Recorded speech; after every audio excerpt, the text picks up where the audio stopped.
법정 스님의 경고, 쥐띠 말띠 원숭이띠 여러분께 전하는 깊은 말씀입니다. 지금 이 글을 듣고 계시다면 결코 가볍게 넘기지 마십시오. 특히 다가오는 5월이라는 시기는 단순한 달의 변화가 아니라 사람의 운명과 흐름이 크게 흔들리는 중요한 시기입니다. 많은 사람들은 계절이 바뀌는 것을 그저 날씨의 변화로만 생각하지만 오래전부터 내려온 지혜에서는 이 시기를 기운이 뒤집히는 때라고 말합니다. 그 중심에 바로 여러분이 있습니다.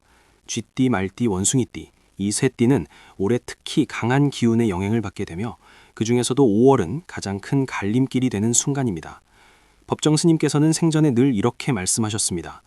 사람은 눈에 보이는 것만 믿지만 진짜 운명은 보이지 않는 흐름에서 결정된다.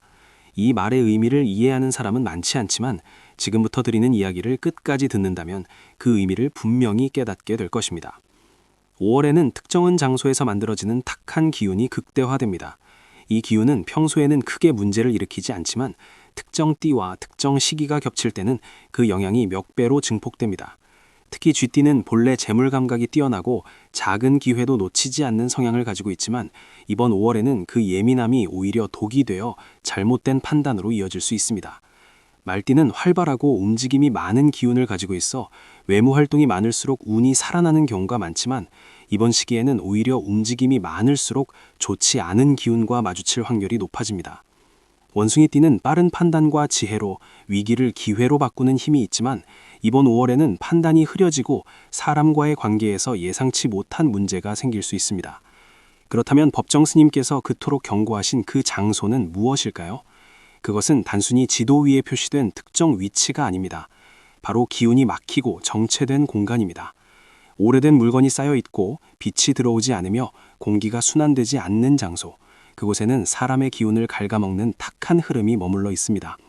예를 들어 오래 방치된 창고, 사람의 왕래가 끊긴 건물, 어둡고 습기가 많은 골목, 또는 정리되지 않은 집안의 한 구석도 모두 해당될 수 있습니다. 많은 사람들은 이런 공간을 아무렇지 않게 드나들며 심지어 그 안에서 시간을 보내기도 합니다. 하지만 바로 그 무심함이 운을 무너뜨리는 시작이 됩니다. 실제로 비슷한 시기에 이러한 장소를 자주 방문한 사람들 중에는 이유 없이 재물 손실을 겪거나 투자 실패를 경험하거나 가까운 사람과의 관계가 틀어지는 일이 반복된 사례가 있습니다. 그들은 모두 공통적으로 말합니다. 어느 순간부터 일이 꼬이기 시작했고 이유를 알 수 없었다고. 이것이 바로 보이지 않는 기운의 작용입니다. 여기서 중요한 것은 단순한 미신으로 치부하고 넘길 것이 아니라 스스로의 환경과 행동을 돌아보는 계기로 삼아야 한다는 점입니다. 법정 스님께서는 깨끗한 공간은 마음을 맑게 하고 맑은 마음은 바른 선택을 만든다고 하셨습니다. 반대로 탁한 공간은 마음을 흐리게 하고 흐린 마음은 잘못된 선택으로 이어집니다. 특히 5월에는 그 차이가 극명하게 드러납니다. 그렇다면 이 시기를 어떻게 보내야 할까요? 첫째, 불필요한 외출을 줄이고 특히 어둡고 정리되지 않은 장소는 의식적으로 피해야 합니다. 둘째, 집안의 환경을 정리하는 것이 무엇보다 중요합니다. 오래된 물건을 과감히 정리하고 빛이 잘 들어오도록 창문을 열어두는 것만으로도 기운의 흐름은 크게 달라집니다. 셋째, 지갑과 개인 물건을 정리하십시오. 사용하지 않는 물건, 오래된 영수증은 재물의 흐름을 막는 요소가 됩니다. 넷째, 사람과의 관계를 점검해야 합니다. 특히 금전과 관련된 부탁이나 제안이 들어온다면 반드시 한 번 더 생각하고 서두르지 마십시오. 다섯째, 하루의 시작을 맑게 여는 습관을 들이십시오. 아침에 창문을 열고 깊게 숨을 들이마시는 것만으로도 흐름이 달라질 수 있습니다. 그러나 여기서 끝이 아닙니다. 지금부터가 가장 중요한 이야기입니다. 많은 사람들이 경고를 듣고도 행동으로 옮기지 않습니다. 그리고 바로 그 순간 운명은 갈라지기 시작합니다. 어느 날 한 사람이 있었습니다. 그는 쥐띠였고 평소에도 운이 좋다고 생각하며 살아왔습니다. 그는 이런 경고를 들었지만 대수롭지 않게 여겼습니다. 그리고 5월 어느 날 친구의 부탁으로 오래 비어있던 건물에 들어가게 되었습니다. 그곳은 어둡고 공기가 탁했으며 오래된 물건이 가득 쌓여 있었습니다. 처음에는 아무 일도 일어나지 않았습니다.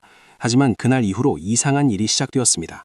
투자했던 돈이 한꺼번에 묶이기 시작했고 믿고 있던 사람에게서 배신을 당했으며 작은 실수들이 연이어 발생했습니다. 그는 그때서야 깨달았습니다. 자신이 들어갔던 그 공간과 이후의 변화가 결코 무관하지 않다는 것을. 반대로 말띠였던 또 다른 사람은 같은 경고를 듣고 행동을 바꾸었습니다. 그는 5월이 시작되기 전 집안을 철저히 정리하고 불필요한 약속을 줄였으며 특히 어둡고 정리되지 않은 장소를 철저히 피했습니다. 처음에는 별다른 변화가 없는 듯 보였지만 시간이 지나면서 놀라운 일이 일어났습니다. 막혀있던 일이 풀리고 예상하지 못한 기회가 찾아왔으며 재물운이 점점 상승하기 시작했습니다. 두 사람의 차이는 단 하나였습니다. 바로 경고를 받아들이고 행동했느냐 아니냐였습니다. 이제 선택은 여러분의 몫입니다. 이 이야기를 단순한 흥미로 듣고 넘길 것인지 아니면 자신의 삶에 적용할 것인지 결정해야 합니다. 특히 쥐띠, 말띠, 원숭이띠 여러분은 이번 5월을 어떻게 보내느냐에 따라 앞으로의 흐름이 완전히 달라질 수 있습니다. 지금 이 순간에도 보이지 않는 기운은 끊임없이 움직이고 있으며 여러분의 선택을 기다리고 있습니다. 그리고 바로 지금이 그 흐름이 바뀌는 결정적인 순간입니다. 만약 이 경고를 무시하고 평소와 같은 행동을 반복한다면 어느 순간 돌이킬 수 없는 결과와 마주하게 될지도 모릅니다. 하지만 반대로 지금 당장 작은 것부터 바꾸기 시작한다면 그 변화는 반드시 여러분에게 돌아올 것입니다. 마지막으로 법정 스님의 말씀을 다시 한번 전합니다. 사람의 삶은 거창한 선택이 아니라 매일의 작은 실천으로 이루어진다. 지금 당장 주변을 돌아보십시오. 그리고 불필요한 것을 버리고 맑은 흐름을 선택하십시오. 그것이 바로 여러분의 재물운을 지키고 더 나아가 인생을 바꾸는 시작이 될 것입니다.